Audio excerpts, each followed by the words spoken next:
So as we do one thing, it affects other things. It throws other things out of regulation. So then you get one spec close, and then go back and fix the other thing that you just did because that affects it, and then you just kind of keep going around in a circle. So that's where we're at.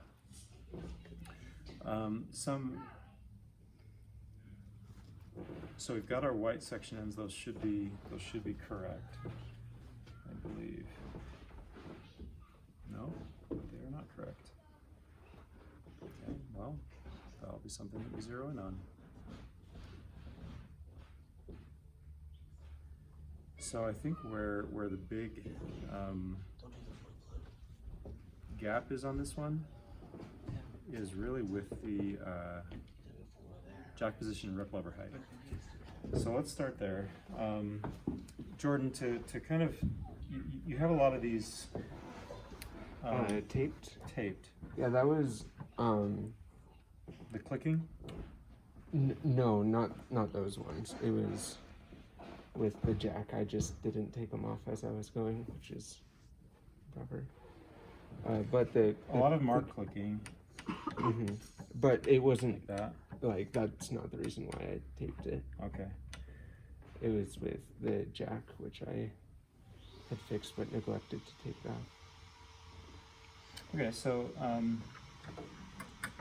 we're gonna fix some of these jack position. So like right here, this is the rocker test. Mm-hmm. So that tells me that one is a little bit too far.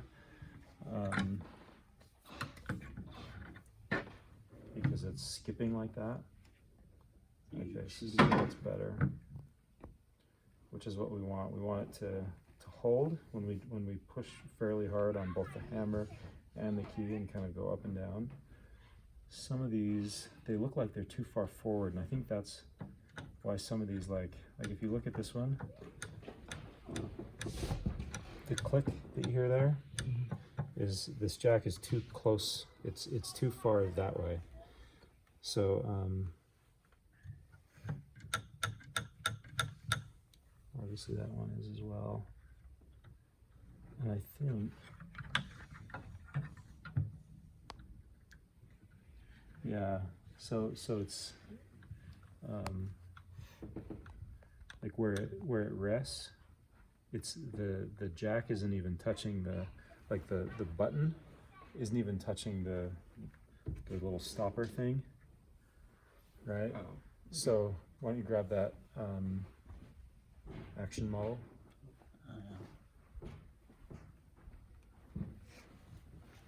So where it is right now is this is so far, well, and on this action model it doesn't even work.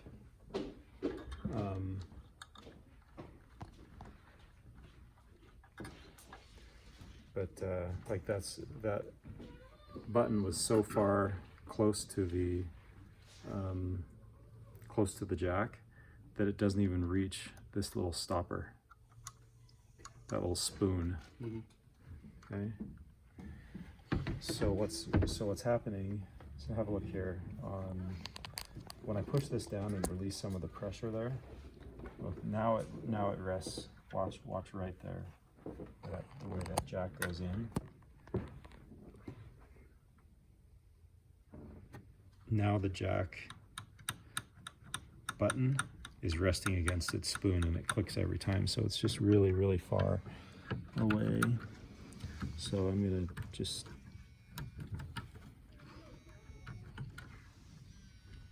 You want me to give it to Laura? Sure. Laura, can you come get Brigham's phone? Yeah.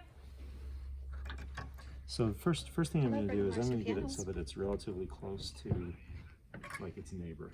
Okay, so right there. Now it's not going to click anymore. And when I push that whipping up and down, Yes, you can see that it doesn't. The jack position doesn't move, so it's not like going in and out, touching the spoon, and it's about even with its neighbors. So now we'll try the rock test.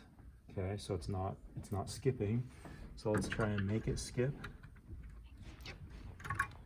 So push it a little bit further out. Okay, now it's skipping like it every time. I can't even get it to.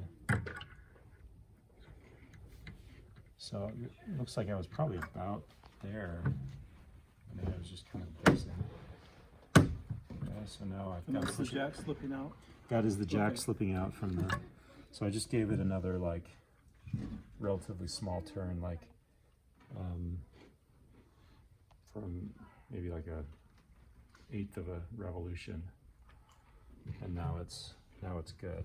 So the adjustment you're making is the button to the spoon.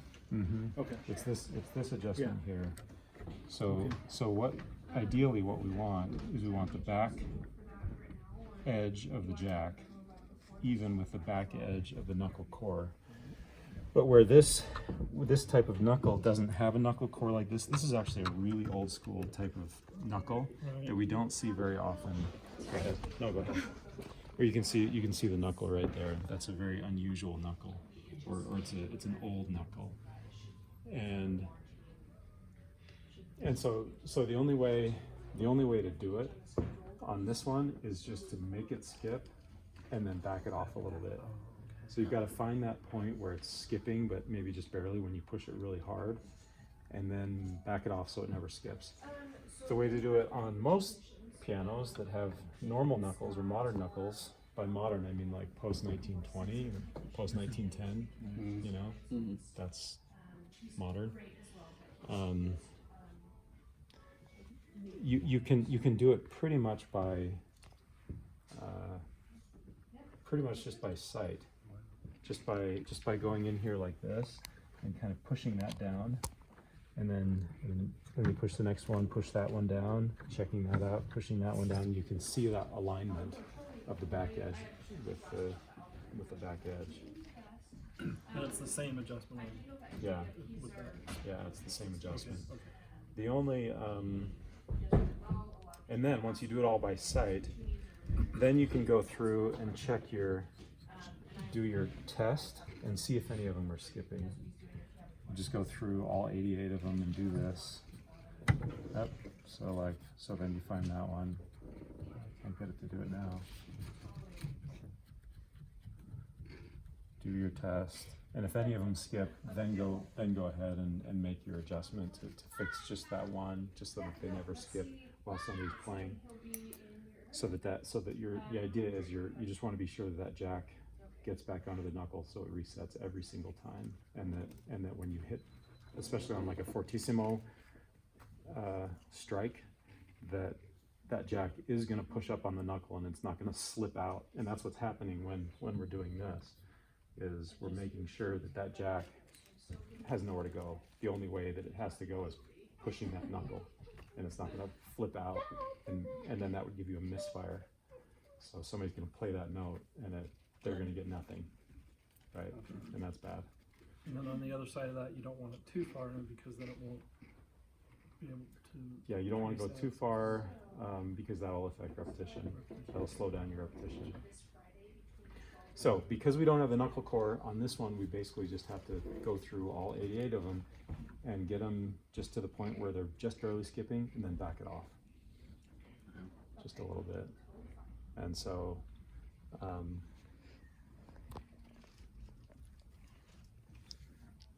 one more thing about this, the way I generally do it, it's maybe cheating slightly. This is just the way I do it. If it's a brand new perfect action, generally I will align the back of the jack with the back of the knuckle core. If it's not a brand new piano, which is most pianos that we work on when we regulate, they're 20 years old or 50 years old or 100 years old, I'm gonna actually align that jack a little bit further back towards the hammer, so that the jack is a little bit more under than it's supposed to. No, we don't. And the reason for that, we do have like a couple. what do you think is the reason for that? Any ideas? The knuckle's been worn down a bit, Okay, it's been worn down a little bit. so it might slide a bit too easily. Yeah, that's right. exactly. It might slide a little bit too easily, so we're kind of cheating by putting that jack. We're sacrificing maybe a little bit of repetition, maybe a little bit of precision in the regulation to ensure that we're never gonna skip. That Sure that you get jack is never gonna cheat. always getting a blow. Yes, exactly. And a lot of these things I kind of I'm weighing it in my mind, right? Like if this piano hasn't been regulated in 50 years or 100 years or whatever, we're making it so much better. And it's frankly, it's probably not going to be regulated for another 100 years. And so if we regulate it right to the edge, which is the back of the jack with the back of the knuckle core, if we regulate it right to the edge, the chances that we have something skip in the next year maybe are pretty slim. But we're not just regulating for the concert tonight. We're not just regulating for the next year. We're regulating most likely, chances are, for the next 100 years. And so, so we're going to put in some built-in safety factor on that. Okay. So let's do this. Let's. Why don't I do a few? You guys can watch me. You can kind of get a feel for the kind of speed that we're looking for. I mean, by no means am I necessarily like a speed demon, like I do this every day, but at the same time, doing all 80 of them, it shouldn't take you all day to do this. This is not a even half-day project. You can probably get each one done, in a minute at most, hopefully 30 seconds. So, multiply that by 88. So what is that? Anywhere from 40 minutes to an hour and a half, somewhere in there is how long all of that should take. And that's even kind of taking your time. Like a minute should be way more than enough. Okay, so I think we've done. I think we've done.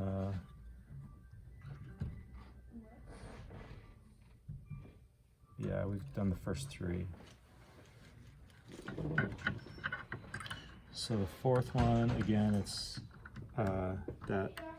there's that jack again. That button is just, you can see it's just way too far. Like the jack is just sucked in all the way against the button is sucked in all the way against the jack.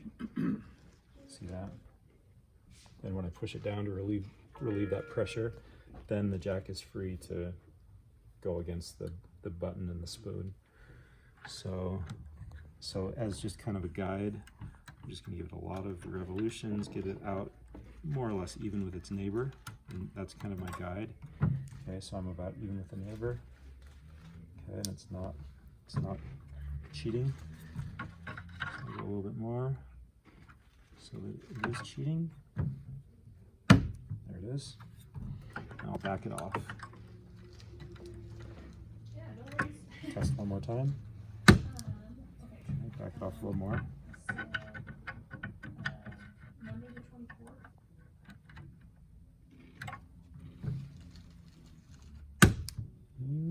Okay.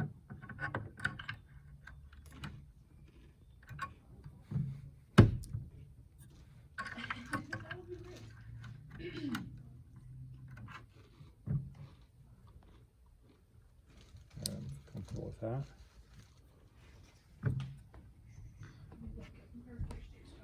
So this Thursday has a prayer. The following Thursday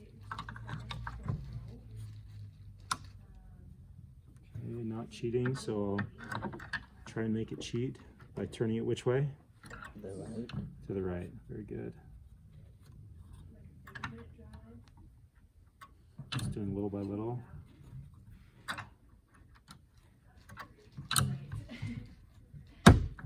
Okay, there it goes.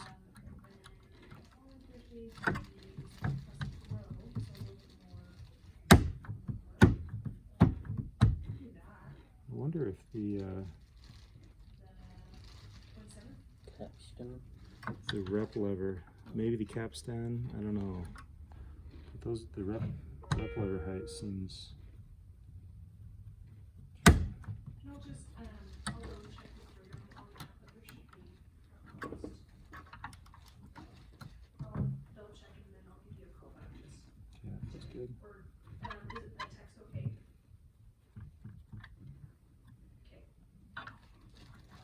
So do you ever just, if it's cheating too much, or whatever, do you ever just like bolster the knuckles? Yeah. Yeah. Definitely can.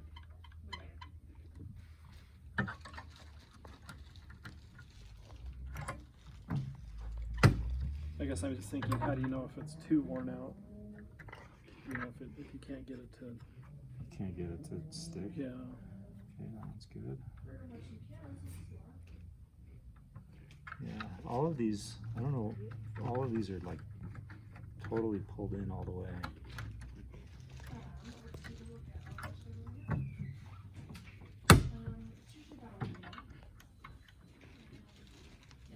So this week is full, we have some time next week.